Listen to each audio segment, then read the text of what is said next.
Today is Tuesday, May the 27th. This is the first time we've ever recorded live, so very exciting for us, and thank you for joining us. Now, of course, I have with me Joanne Chianello and John Willing. Many of you will remember from the original Municipal Panel on CBC Radio many years ago. And Joanne, originally from CBC News and now working for Strategy Corps. John, originally from the Ottawa Citizen and now working for Algonquin College. So welcome to you both. Thank you. Thanks for having us. Hello. Okay. Now, today we only have 30 minutes, and we have a very hard time getting through this in 30 minutes. We have never done it one time. Every time we say, we're going to do it 30 minutes, and this is not, it's my fault, actually. But the peering eyes will force us to get to 30. Yeah. I see it. We did ask for your questions. Now, normally what we do is we look at what's happened at City Hall over the last week, and we typically talk about that. But this time we're making have a different route. We asked for your questions. We got 38 different responses about topics that we could discuss. We're not going to get through all of those, but we tried to combine a number of them, and we will get through about half a dozen. And so let's jump straight in. And our first topic is an amalgamation, a question of that Erwin and Mavis asked. And it's yesterday we saw security barriers go up at City Hall. A few months back, we had council make a decision to reduce the number of committees, meaning that there's fewer opportunities for the public to delegate in front of council. And a couple of years ago, we saw the staff directory for City Hall that was up on the website disappear. So we had these three events happen. And so my question, John, to get us started, is City Hall unnecessarily putting a distance between itself and the public? Well, I think about the new security features at City Hall. That's pretty significant. Now, I haven't tried them myself, but I understand you have to go through security. Probably you have to empty your pockets, I assume, to make sure you're not carrying anything, and that's dangerous. It evokes thoughts of when I was covering City Hall, I'd go to the courthouse next door all the time to try to find search for lawsuits against the city. But there, it's like airport-style security. It's you have to take off your belt to go to the courthouse, go through security. I'm not quite sure if you have to take off your belt to go watch a council meeting. I do not want to see any councillors taking off their belts. I just want to say right now. But it's over time this has happened, and Joanne and I were talking before coming up to the stage here about how slowly over time you see more restrictions at City Hall. When Nathan Cirillo was killed downtown, I remember the conversation really picked up about security at City Hall, which was only blocks away. And then when the convoy happened, I think the conversation really picked up about security. The convoy was just steps away, and in many cases on the steps of City Hall too. And so I remember the bollards getting up, and I was even kind of harkening back to the days when I first started covering City Hall in 2009 and was there, fortunately, for 13 years. And I felt very privileged to be able to walk in and out of the building throughout the day. And, you see people come to City Hall all the time, Neil, and just kind of wander through the building and learn something about their municipal government. They weren't there to go to City Hall.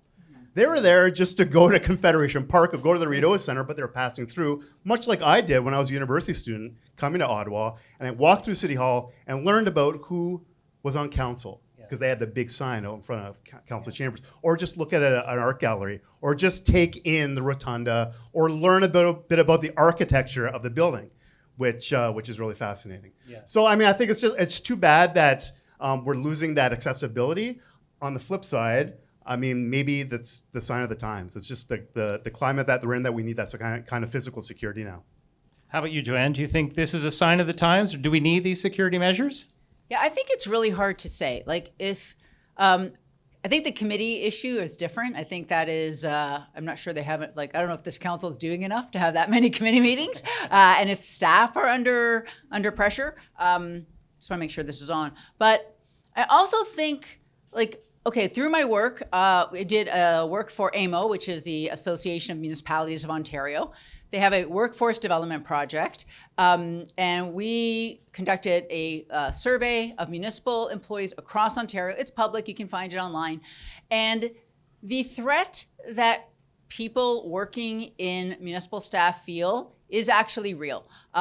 They get really abusive emails all the time, calls.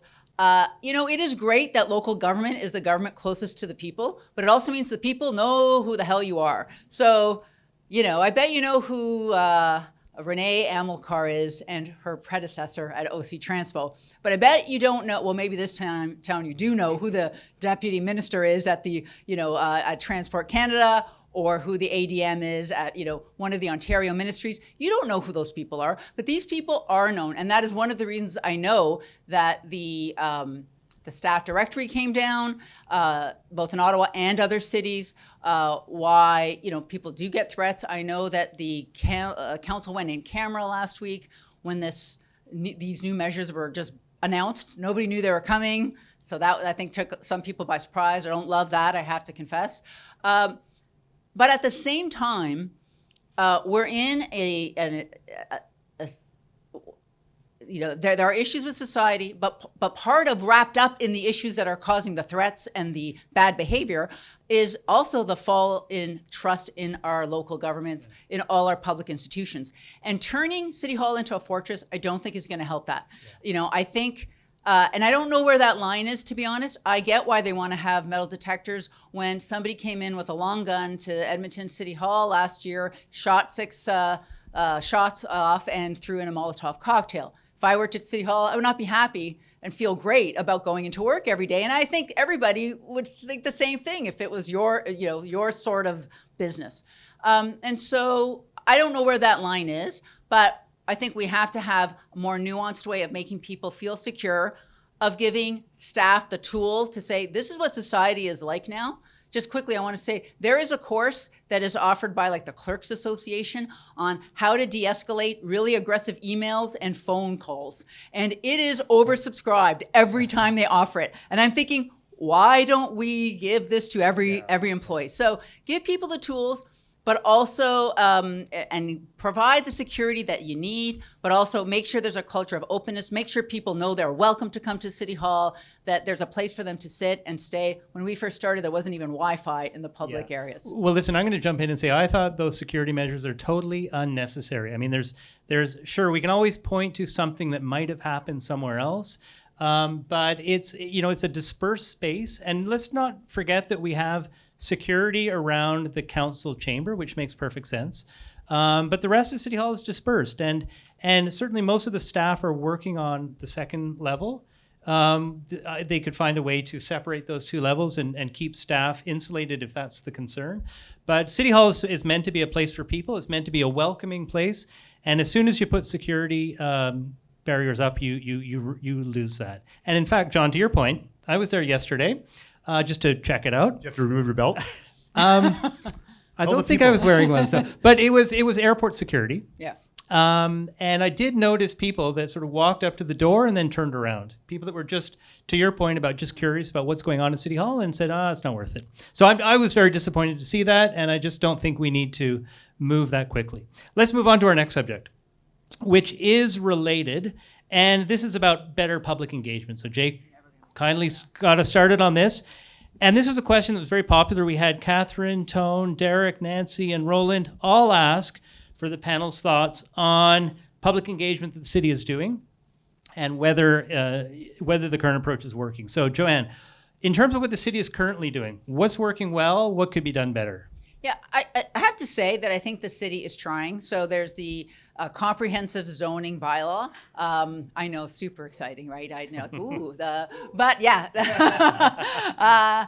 So they have had a lot of different kinds of in-person engagement, online engagement. There's lots of options for people to go to. And I just want to give a shout out on Monday. There's going to be one at Ben Franklin Place in person, which I find is much easier to try to actually talk to a staffer to say, how does this work? And so I think they're trying to do that.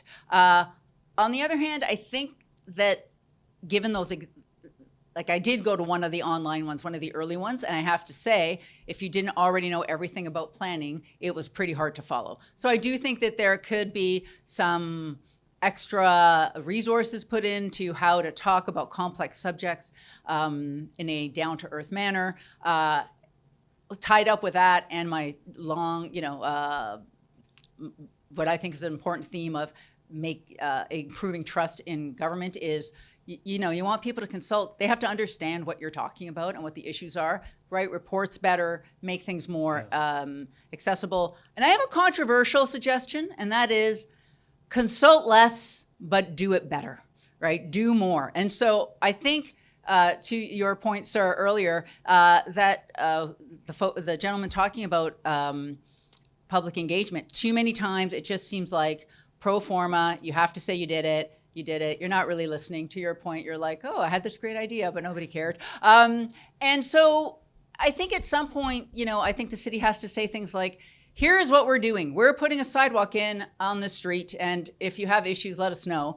But I think sometimes people believe that consultation is asking them permission to do things, or that the city is looking for ways to change it, and they're not looking for that. So of course they're disappointed when their views have been completely ignored and everybody's time has been wasted. So I say, city, the things that are going to be happening, just say, here is what the plan is. Let us know. And things that you really are thinking, okay, we're thinking about a new policy for how to run our city parks.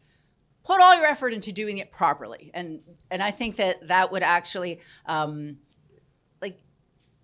give the sense to people that they're listening, right? And so don't give me just a what you heard report, but what did you hear and also implement? And at Lansdowne, I'm not a huge fan of the Lansdowne project by any stretch, but at least they said, oh, we heard that people didn't like the third tower. They took that third tower down. I'm not saying that's the perfect example, but show in some ways that you heard and you're doing something about it. Okay, John, how about you? What is the city doing well? What could they do better on engagement? Well, I think they're always trying to figure out ways to meet the citizen where they are, wherever that is, right? These days, it's the online world.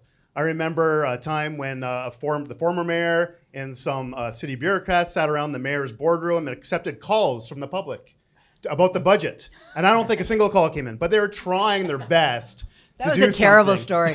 So boring. It was great for us as reporters as covering City Hall. But I mean, they were trying something. And I know the city has developed a new website, Engage Ottawa, to put out proposals and get feedback. So I see them trying. In a way, a lot of the controversies that come up when it comes to engagement are probably planning controversies, right? Land use controversies. I see Councillor Leeper shaking, going like this back there. And the city staff are working against legislative timelines, so time is a factor. But I really hope in some way we try to get out early. I hope developers or people who own property, who think about developing on property, are able to consult with their councillors, and as a team they can get out to the citizens early to talk about the proposal, maybe get that feedback early, so that when the legislative timelines kick in, there's maybe some discussion already happening. And so it takes a partnership, really. But we also have to be honest, right? We have to be honest, especially on the planning staff, where you're like, yeah, I know that this really, really old planning document says it can only be 6 stories, but that's not happening. And here's what is really going to happen. So let's work within the parameters of reality to make it as good as it can be. Because I think this is what happens. Everyone is on the two ends of the argument, and we're not going to find any common ground. And that's not going to be good for anybody. Yeah, you know what works. What I have found has worked really well in consultation is actually the councillor-led events. So, for instance, last week, Councillor Menard put on a budget. Yes. It was really good. Yeah, put on a budget seminar, which was an opportunity for people to come out and learn a little bit about what the budget framework looks like, and just really, more importantly, to just say their piece, right? Whether it makes it into the budget or not, it's another issue. And staff came to that as well, right? And so it was great that everybody was there to answer questions and right. But this was, if it hadn't have been for the exceptional effort of Councillor Menard, this would never have happened. And as far as I know, I don't believe other councillors have. A shout out to Councillor Leeper. I know he's having one at the end of next month. I mean, he came here in person, so I feel like, well, that's great. Yeah. But I agree with you. I think that when both the staff and the councillor are together, and also whatever other company is involved, then you can get a better discussion. The other thing, there was one example that was mentioned earlier of what looked like a great piece of consultation, and that was the Rural Summit and the workshops that led up to the Rural Summit. And so I just don't understand why we just can't repeat that over and over again. When what I saw was communities really being brought in, being genuinely consulted, and then being listened to and having an output that responded to those concerns. And that's what I would like to see across the whole city. And I think, to my earlier point, we can do that if we put our consultation resources into these larger policy areas instead of pretending we're consulting on little things when we're not really doing that. Okay, can I ask a related question, which is around how should the city best communicate with residents? So John, you mentioned this about, social media. Is that the best way we should be communicating? What are your thoughts? Well, I mean, look, it's a popular channel, right? And we can have a discussion about what channels. We've had so many of these discussions on the pod, right? podcast, about whether the city should be on Twitter, Blue Sky, or Facebook, what have you. But that's where a lot of people are. I'm not saying everyone. But, the website is probably the best resource really the city of Ottawa has. It's not pushing information out, although the city, to their credit, does put out a lot of information in their emails and newsletters. I get them a lot, especially on Friday afternoons, right? I see a lot of, but I mean, it's one of the big art forms actually at City Hall is trying to figure out where do we meet people, where they are. Are they online? Is that where we should be providing information?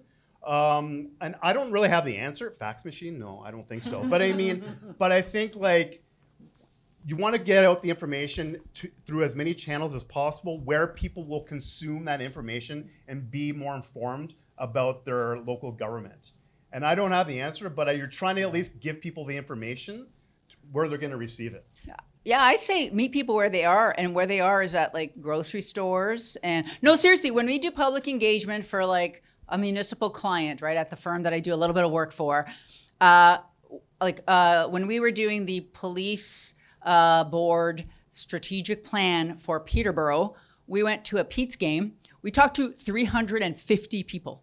And they're like, do you want to talk about what you want your police to do? You're like, okay. And they will actually talk to you, right? And so when I mean where the people, I mean outside of City Hall, not the town halls, because you call a meeting and, you sometimes get your usual suspects. I'm a usual suspect, I just want to say. But when you want to talk to what does other people think? Well, where are they? They're busy doing, work, living their lives. Go out there, go to sporting events, go to the grocery stores.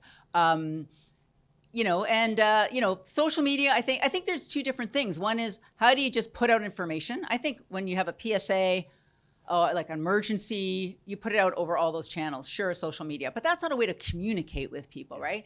And so I think that is a way to say, and I know that during Lansdowne, I think the city had a booth up at the charge games. That's a good idea. I do like the sign up for your email stuff. However, I want to point out a pet peeve, and that is those emails from the city, they have to be a little bit more honest, right? I'm sure you've had this, John, where you've covered a committee meeting and then you get the précis email of what happened at the committee, and you're like, what meeting were those people at? I wasn't at that meeting. So, and I would say I'll put a plug in to follow your local news outlets. Yeah. And I wish news outlets were following City Hall a lot more. Resourcing is obviously, I can talk to you for the next hour about resourcing and newsrooms, but I mean, it just goes to show you, if you see reporters covering City Hall on the regular, they're plugged in and they're going to give you the real deal about what happened at a committee meeting or council meeting, and not just what City Hall puts out, right? Do you know what I find is the single best source of information about the city right now in terms of communications? And that's I got another plug for Jeff is the councillor emails. Yes. And not just your own councillor, but councillors across the city. They're providing by far the best information. I have to say that on this topic, I'm kind of going old school. I think this idea of trying to reach everyone on every social media platform is a waste of time. Just because the way the platforms are changing so quickly and they're so unpredictable. And what I don't want to get into this world of where, you'll have an example, for instance, that say OC Transpo will say, well, we canceled a bus and we announced it on Twitter. Well, that's just not good enough. I think we've got some specialized apps, that on the phone that work really well. So for instance, with transit, there is the transit app.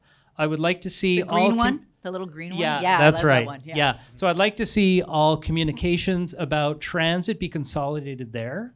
And, really, and there's a new app with emergency notifications that some of you might have seen. I signed up for that, although that is really just getting going. So I like I say, I'm kind of old school on this. I would like to. I don't think that apps are old school. I'm just going to say. No.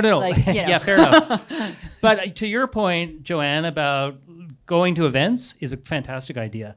I would like to see a lot more city originated emails that come to us that are comprehensive.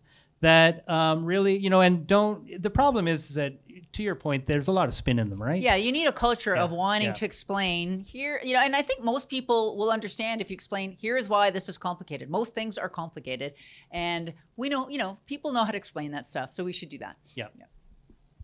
Oh, you brought the bell with I you? brought that. Oh my God. Okay, you know what that means? I hope you don't use this at home. Like,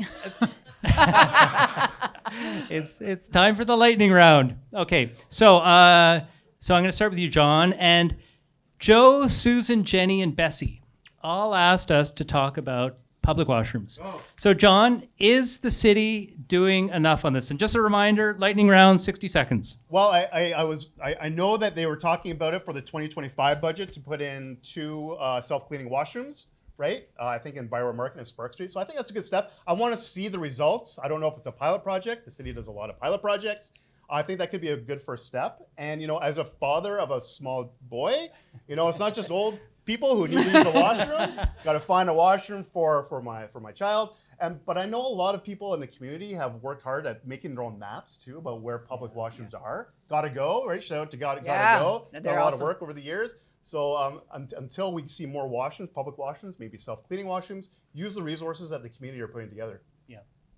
Joanne, actually, sort of similar question to you. Like, why does the issue of public washrooms it seems to get so little airtime? I mean, I don't think it even made it into the official plan, right? no, and I think it's 2 things: the priorities and money, and probably not in that order. Speaking of priorities, it's money. Like, do you remember, John, the LRT discussion? They're like, are there no washrooms at any of these stations? And then people like, oh, we'll deal with it later. I don't know. And they didn't. And then they're like, there are no washrooms here at any of the stations. And we added them in. I have to say, I've used the Tunney's Pasture one. It's fabulous. And like, we had to spend an extra $2 million because of that. And so I think there's always, like, we're always looking at, we have a skinny budget. We probably don't pay enough taxes. I know that's not really a very popular idea, but like, everything's super skinny all the time. And that's the kind of thing that gets cut because it's an extra amenity. It's not an extra amenity. It's a very, very key public need that we have. And, and to our point earlier at City Hall, like, the public washroom at City Hall by council is not accessible anymore. Like, that's a problem. That's true. You have to possibly take off your belt to go to use the washroom through security. Yeah. Yeah. A little earlier than you might usually. Okay, John, our next question. Judy asks, can and should anything be done by the city to prevent demolition by neglect? And so thinking of Bank and Somerset, that building, that old historic building that is about to fall down. I think that's the biggest embarrassment right now for the city is Somerset House.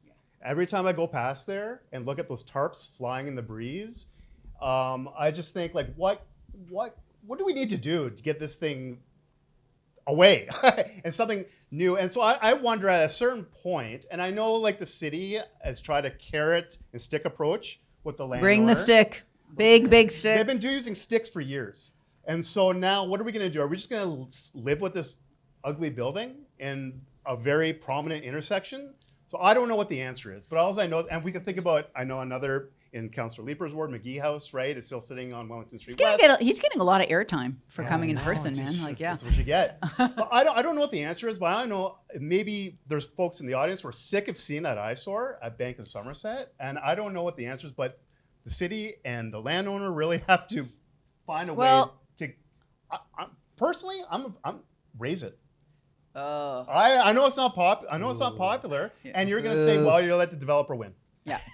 But the alternative. But the other alternative is a bad building there for a but long time. Yeah. Well, not because it's actually falling It's gonna apart. fall apart. So, so I found out recently that there had been a private suggestion in a former administration here to buy Somerset House, turn the ground floor into a mini library because the main library at Metcalfe and Laurier is going to be shut down when the new fabulous looking central library opens, and also have in the upper floors social services. And when you look at what's happening in Centertown now with the closures of the consumption sites, don't tell me that would have not been a great investment.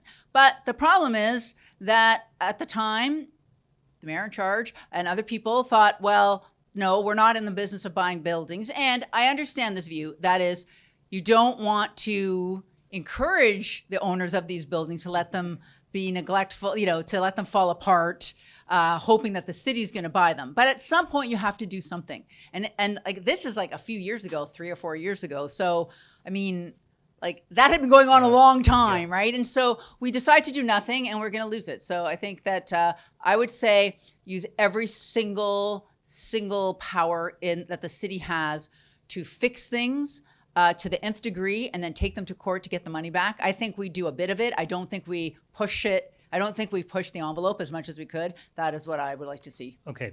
We're coming to the end of our time here. I've got one last question for each of you, and it is, and I'll start with you, John. What do you think is the most important issue that is coming down the road for the city? I don't know if it's the most important, but I've written a lot about the Bioware market in my time as a City Hall reporter. It seemed like it was something that people wanted to read a lot about. And so when I look at the Bioware market, I think that's going to be just an area of the city that's going to receive a lot of attention, especially since we're moving to the 200th anniversary of the Bioware market and Bioware. And I think the city is really has its mind focused on doing something special. And now, it's not in great shape, right? The Bioware market. I just read a story in the Globe and Mail on the weekend that talked about fentanyl damaged downtown communities. And it likened the Bioware market in Ottawa like the situation that I guess is happening in Victoria right now. So I think there's going to be some added attention, especially with this big celebration coming up from the city and maybe council about what to do with the Bioware market. Yeah. Joanne, your top issue? Yeah, I mean, it's kind of two things, because I think the biggest issue will be Lansdowne because the finances come this fall, so controversial, big. But in some ways, I think the most important thing is the long-term financial plan is coming. So boring, right? But the boring stuff is the important stuff at City Hall. And it is what kind of financial shape is our city in? We really don't know. And that's another thing. I worked on the Toronto long-term financial plan with my firm a little bit. I wasn't the main author of it, but I did work on it, and it led to a new deal for the city of Toronto. So our existing one is from 2017, our capital one. And so I want to know, what are all the things we have that we have planned? What have we, do we have the finances for them? And how short are we? Because we're going to be very short. And so I'm interested to see that, because I think we have to make some major changes in how we finance our city. Yeah, no, I actually agree with that. I think that's We're agreeing, Neil? This seems wrong.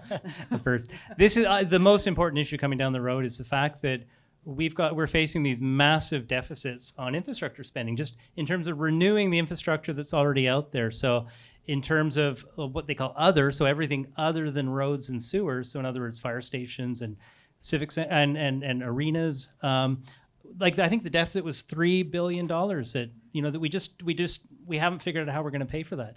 And then I think it's another $2 billion on roads roughly. So we're talking about like $5 billion that we haven't figured out how to finance yet. So that's going to be a bit traumatic, to say the least. Yeah. Okay. Well, on that happy note. Yeah. So that has been the municipal panel. I want to thank everyone here. Thank you for all your questions.